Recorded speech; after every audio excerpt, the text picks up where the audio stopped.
Tonight, the war erupting inside the White House.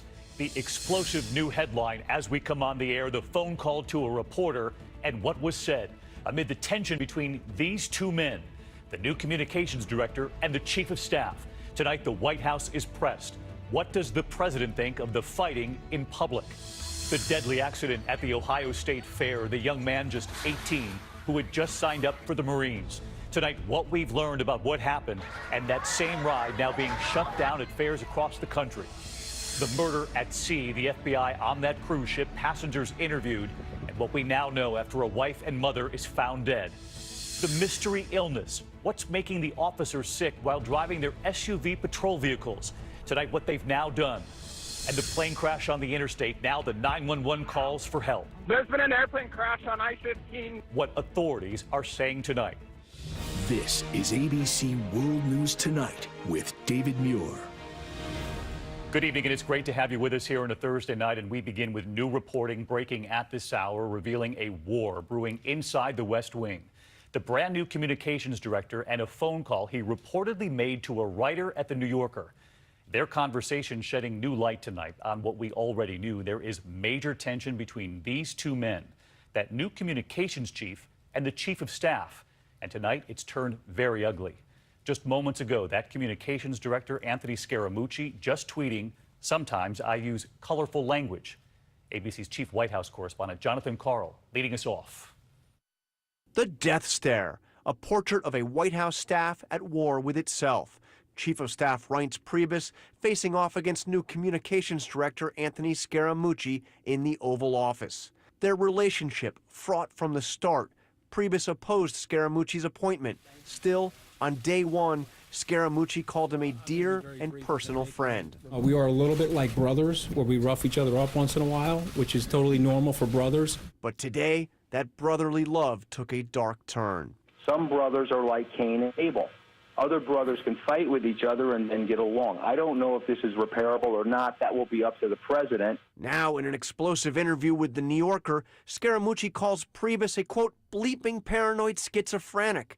He also levels a profane attack on White House chief strategist Steve Bannon and threatens to fire essentially the entire White House communications staff over leaks, saying they'll all be fired by me. I fired one guy the other day. I have 3 to 4 people I'll fire tomorrow. He even hints he has more information on White House aides, telling The New Yorker, I nailed these guys. I've got digital fingerprints on everything they've done through the FBI and the bleeping Department of Justice. They're gonna get prosecuted. Overnight, Scaramucci seemed to suggest Priebus himself was the one doing the leaking, tweeting, in light of the leak of my financial disclosure info, which is a felony, I will be contacting FBI and the Justice Department. And then he tagged Priebus's Twitter handle. He soon deleted the tweet, insisting he wasn't blaming the chief of staff, but when 2 reporters disputed that, Scaramucci issued a challenge on live television. They're all making the assumption that it's him because journalists know who the leakers are. So if Reince wants to explain that he's not a leaker, let him do that. The out-in-the-public sniping has alarmed some of the president's closest advisors. I think Scaramucci's full of himself, totally unhelpful to have somebody going around starting family fights in public. And if he's going to be that divisive, I'm not sure he's going to be very useful to the president. But the new White House press secretary said the president likes to see his top aides spar with each other. I think the president, as always, enjoys healthy competition and conversation, and he sees that as such. Does the president have confidence in his chief of staff? If the president doesn't, then he'll make that decision. We all serve at the pleasure of the president, and if he gets to a place where that isn't the case, he'll let you know. As for Priebus, he's been silent. Nobody in the White House defending him. He's the second top administration official left twisting in the wind by the president. The other one, of course, Attorney General Jeff Sessions, who broke his silence today on the president's continued attacks. You've seen the president's criticism of you. Do you think it's fair? Well, it's kind of hurtful, but the President of the United States is a strong leader, and he wants all of us to do our jobs, and that's what I intend to do. So let's get to John Karl at the White House tonight. And John, the White House press secretary wouldn't say whether the president has confidence in his chief of staff, but you're learning from your sources tonight that the president's closest advisors are now already discussing replacements?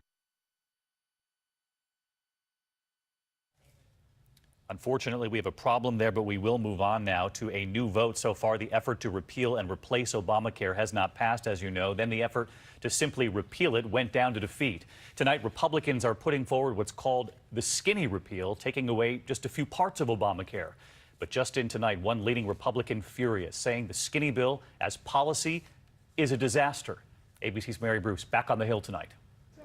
Tonight, the Senate is barreling towards yet another vote. I think we need to get something done and get it started. It's going to be a narrower bill than I would have supported, but it's a good first start. First, they tried to repeal and replace, but that plan failed. The motion is not agreed to. Then just repeal, work out the replacement later. That didn't have the votes either. The amendment is not agreed to. What's left? A pared-down plan being called the skinny repeal. But tonight, one leading Republican is blasting the plan. The skinny bill as policy is a disaster. The skinny bill as a replacement for Obamacare is a fraud. What do you say to voters who look at this and say this is a far cry from what you promised to do? Well, I think everybody ought to be able to go home and explain why this is the step in the right direction, and it is.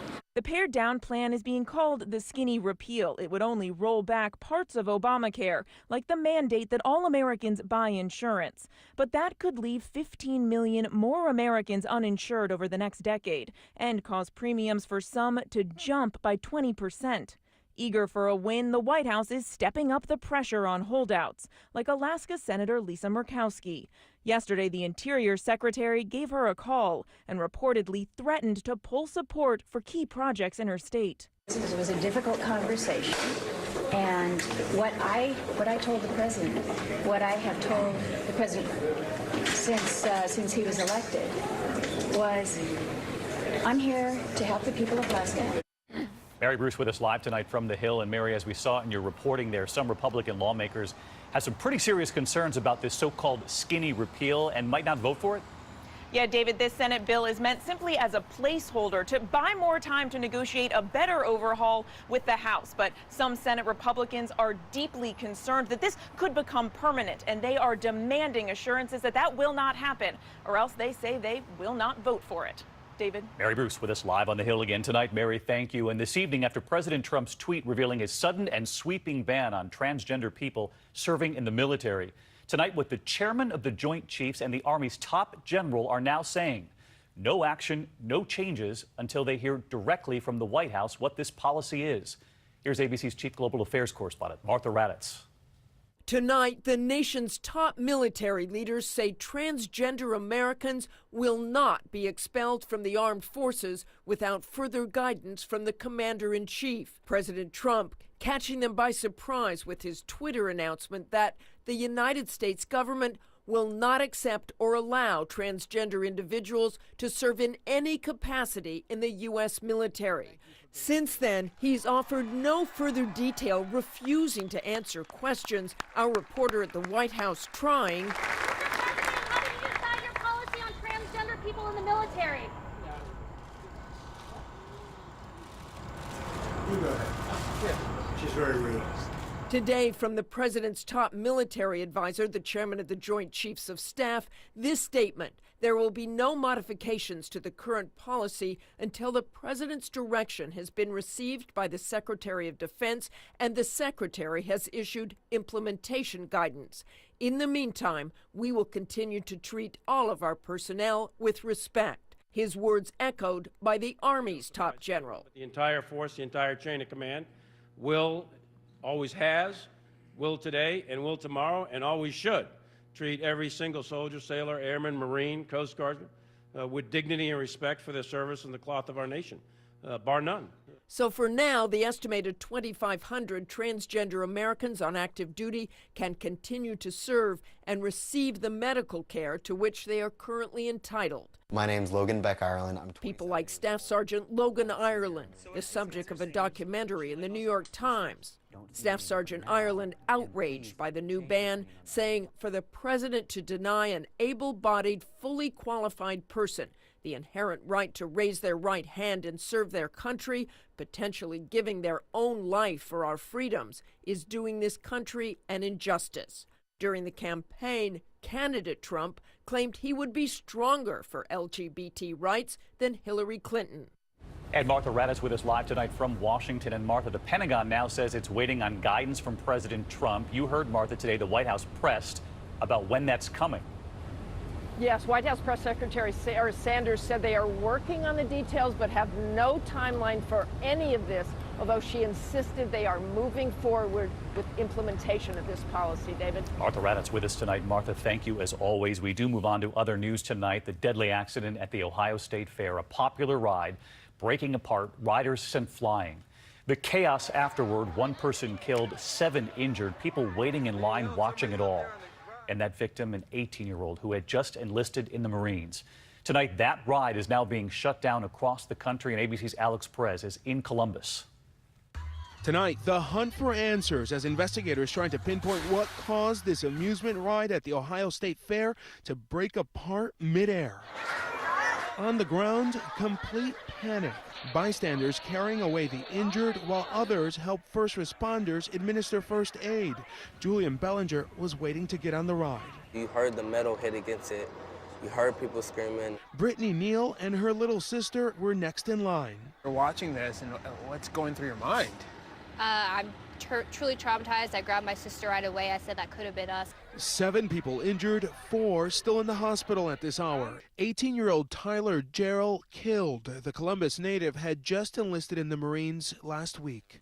Fairs and carnivals are regulated state by state. Records show this ride did pass a 35-point inspection the morning of the incident, 4 inspectors signing off on it. Tonight, the ride's manufacturer instructing officials everywhere to cease operation of the ride until further notice. While the operating company said in a statement, "We are keeping those impacted by this tragic situation in our prayers and cooperating with those investigating this accident." We're going to document all the facts, basically an autopsy on that machine, to make sure that we get to the bottom of why it came apart. And David, investigators say they will be meticulously going through the accident site inch by inch, trying to determine what exactly went wrong here, a process that could take days or even weeks.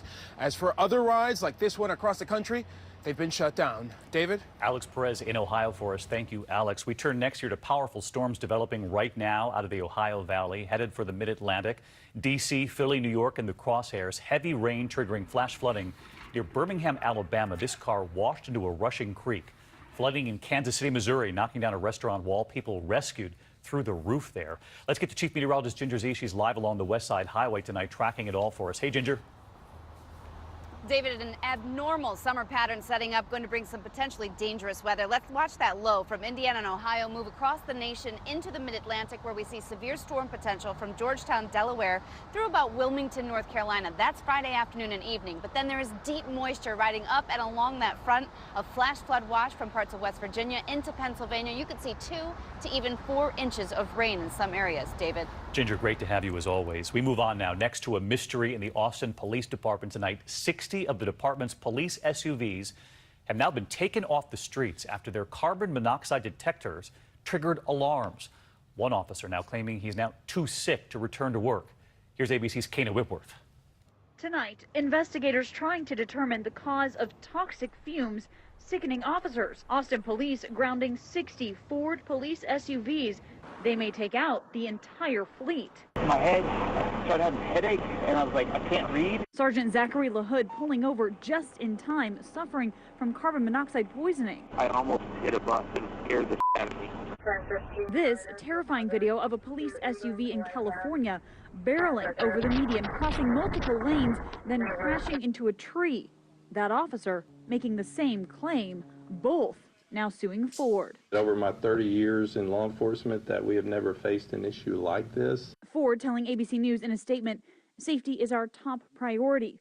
A dedicated Ford team is working with police customers to investigate reported issues and solve them.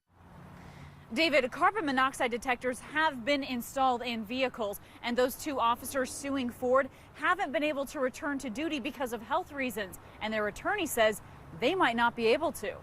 David? Kana Whitworth, our thanks to you tonight.